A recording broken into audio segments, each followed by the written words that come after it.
Alpine concluded launch season with an event which lasted as long as a rain delay at Spa, but fear not, we watched the whole thing so you don't have to.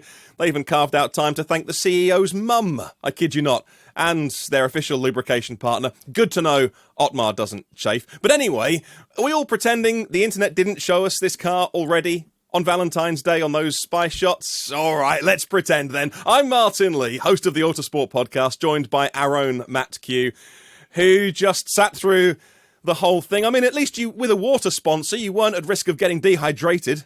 Let's take this seriously. Matt, what have you learned from seeing not one, but two cars on stage?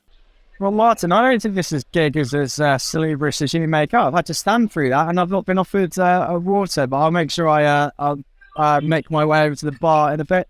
What have we seen on stage? Well, Alpine obviously run us two livery things. So the pink car, don't be hoodwinked, that doesn't give much away, that's a show car. And then the blue car is 90%, we're 90% sure it's the 2022 car as opposed to the one they ran at Silverstone. But it hasn't stopped Matt Harmon from a technical side giving a sort of a thorough talk through. So there's a lot of influencer and commercial guests here who I think their patience or concentration was being strained when they were talking about the reworked plenum and the heat rejection package, but I think there's a lot to take from it, and depending on how much you want to read into tone and body language at launches, you've had McLaren talk about realism and Mercedes talking about their first upgrade package 6 or 7 races in the season. You know, they're slow burners. That's not filling us with confidence. They're doing a lot, but Alpine, the talk is good, but you know, they're not reinventing the wheel or whatever to close up to Red Bull, Mercedes and Ferrari. They just know that if they can be incrementally better than last year and out-develop anyone, then they'll at least get some closer. It's a 250-point deficit they've got to close up. They know they've got their 100 race target to win championships, but they're not going to close up in one winter, and they know that, and so it's therefore a bit of a positive buzz. I think they're happy with where the car's at in terms of shaving weight off it and repackaging it, and the order of the day is evolution with their car concept, which validates everything. So they might only be fighting for fourth again, but if it's a lot closer to Ferrari, Red Bull, Mercedes, they keep making those incremental steps, fewer and fewer silver bullets in F1, then perhaps a positive season lies in store. Yeah, Otmar made the point that a good year would be, well, the same again, but just a little bit better, nearer third and further from fifth. We should point out, for anyone watching this, you might have sussed that the F1 team are in a swanky London nightclub, but if you're listening to the audio version of this, you're thinking, what's the noise? It's because that's the venue they chose for this. Much has been said, written, speculated, Matt, on the relationship between Ocon and Gasly. How do they get on at their first big, major public engagement together? Yeah, for fans of the venue, Print Works of London, where the chase out of Elliot Carver's News Corp was filmed. Tomorrow Never Dies. So, and if you want some more, if you want me to tie that in for you, Martin, the lead female in that was Michelle Yeoh, who's of course married to former FIA president John Todd. So come full circle there. In terms of how they got on, there's a couple of jibes about height in their relationship going back to starting. That first sort of major public engagement flows to, and obviously much has been written, said, speculated on their relationship. A small side note, when they were announced as teammates, someone said the Gasly had messaged me to confirm just how great their relationship was. And usually if you're reaching out just to sort of control the narrative in that sense, probably means that it's not the bygones aren't complete bygones. There's still a bit going on behind the surface, but obviously all went smoothly tonight. Seemed quite excited. I would say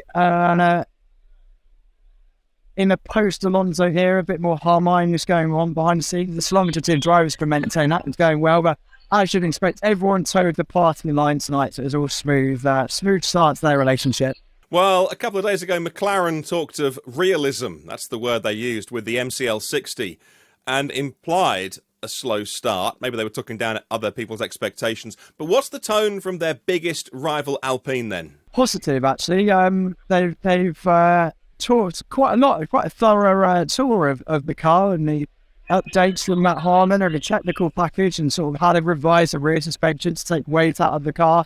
And, that's fairly transparent, which is good. But obviously Alpine, as Alonso made plain last year, their biggest Achilles heel was unreliability. The pace was there, And, Alonso was arguing that we're streaks ahead of McLaren. It would have been a battle for fourth if my car hadn't worked.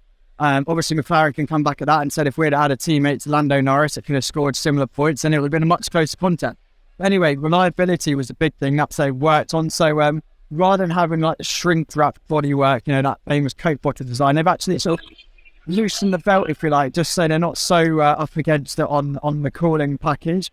And the rest of it is evolution, what they've done around the nose, refining suspension, more aggressive with the side pods, with the radiator packaging. So they're almost not quite as extreme as Ferrari's has, but the indents on the top and then also the red Bull undercut. So, obviously this design, the new ground effects area, what was really pleasing last season is the design differentiation. You are getting a bit of that convergence this year already.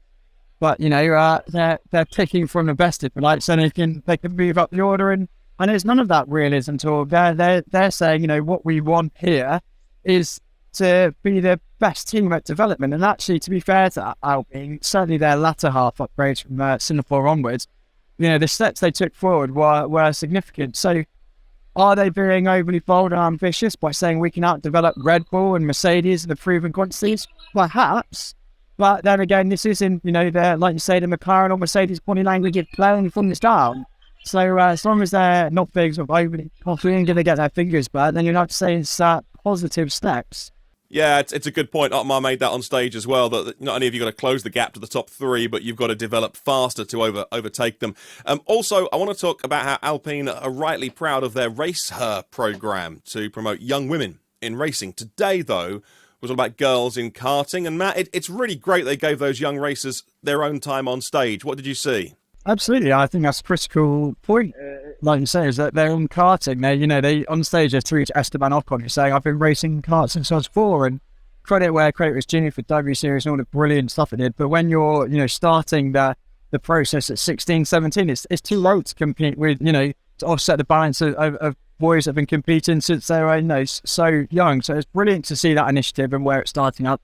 I think, it's not a token gesture. The fact that it was half an hour of the hour-long presentation was directed towards Race Her, to put some flesh on the bones of the announcement of the system last year. And it's not Master Edge, Formula One is about closing the gap to the big teams. And, with cost caps and aerodynamic testing restrictions, there's fewer areas where you can sort of really take big strides forward. But Alpine or any F1 team for that matter, if they're male-orientated and therefore precluding 50% of the population, then therefore eliminating, 50% of the most talented engineers, that 50% of the most talented drivers. And, it sounds silly, but now it makes sense when you put it like that. And it's a brilliant initiative, and it was great to see it get so much time and such a warm reception from here in the room. In fact, it was promoted by academy drivers at Alpine, Sophia Flash from Formula 3 and Abby Pulling, who obviously raced in W Series and will now be going into F1 Academy. And it's all sort of being led by an ambassador, Nicola Adams, who obviously, Olympic gold winning boxing, sort of sporting icon,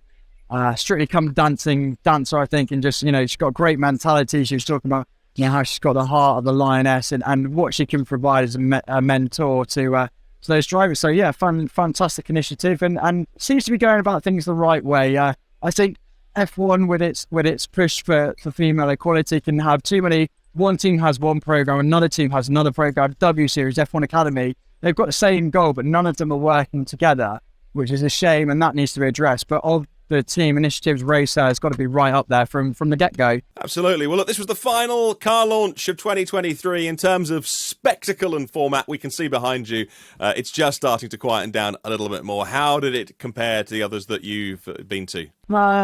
Different venues, so less of the well-trimmed hedges that Williams had, and no sort of classic car in the lobby. I'm a James Bond fan, so the fact that we're on a bit of a Tomorrow Never Dies set is very good. Obviously, nothing quite like Ferrari. That's obviously one testing, but industrial setting under the lights, big congregation. It sort of really reminded me of one of those late 90s McLaren launches, and that's sort of the era of F1 we're getting back to in terms of star-studdedness. The fact we had Nicola Adams and Zinedine Zidane on stage, I mean, that's cool, football fan or not, that's mega. So to have that sort of star-studded lineup sort of says about where Formula One is at this point. So as a last launch, star-studded, even if you lacked car and truck, for towards the top end, I would say, especially as they've got a free bar.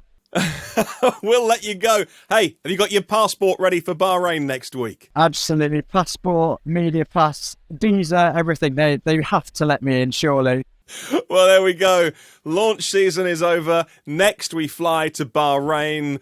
The Autosport F1 team will be on the ground for all 3 days, ear to the ground, as always, bringing you the complete analysis online in the magazine, here on the channel as well. So if you're not subscribed, you know where I'm going with this. Click that subscribe button now so you never miss a show. Right, so you've seen all 10 cars now. What do you think looks good? And maybe who do you think might be hiding their secrets best? We'd love to hear from you in the comments below. Thanks for watching. We'll catch you on the next one.